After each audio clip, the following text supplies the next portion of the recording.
Shirika la Viwango Tanzania TBS limewasisitiza wajasiriamali kusajili bidhaa zao ili ziweze kuwa na ubora unaoendana na soko la dunia.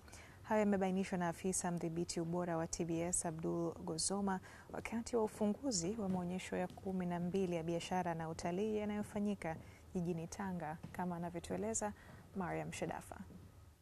Maonyesho ya biashara na utalii katika jiji la Tanga hufanyika kila mwaka kwa kushirikisha taasisi, wadau na wajasiriamali mbalimbali ambao hutumia fursa hiyo kutangaza bidhaa zao. Tuna chai zetu ambazo tunaitwa chai ya nazi, tuna chai ya nanasi, tuna chai ya mnanaa, tuna chai ya tende, tuna chai ya chungwa, tuna chai ya biskuti, na pia tunakaribisha wageni wetu ambao wanakuja kwenye mabanda haya ya utalii waje waone Uswahili ni nini. Na sisi kama halmashauri ya mji Handeni tunawasaidia kwa namna moja au nyingine ili kuweza kupata zile lebo za kuonyesha kwamba bidhaa zao zinatambulika kisheria, na pia kupata namba za TBS ili wao wanauza hata kwenye supermarket.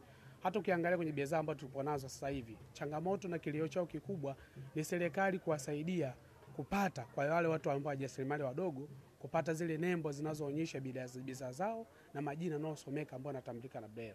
Na mashirikiano yetu na taasisi husika yameweza kusaidia. Ubora umezingatiwa. Sasa hivi watu wanajua namna ya usindikaji, wanajua namna ya kuweza kuweka kifungashio chenye muonekano wa kupendeza, kukipa thamani kile ambacho anakifanya. Na hapa afisa udhibiti ubora wa TBS Abdul Gozoma akatoa wito kwa wajasiriamali kutembelea banda lao kwa ajili ya kupata elimu ya mambo mbalimbali ikiwemo kusajili bidhaa zao. Lengo letu kubwa ni kutoa elimu kwa wajasiriamali wadogo, waingizaji wa bidhaa kutoka nje na wafanyabiashara wengine ili wapate uelewa wa shughuli tunazozifanya kama shirika la Viwango Tanzania.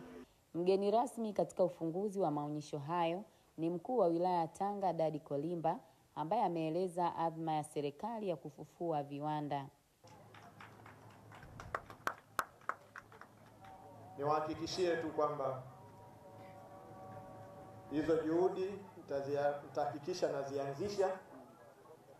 Tunaweka mikakati ambayo itakwenda kufufua viwanda na uchumi wetu katika wilaya yetu ya Tanga na mkoa wetu wa Tanga.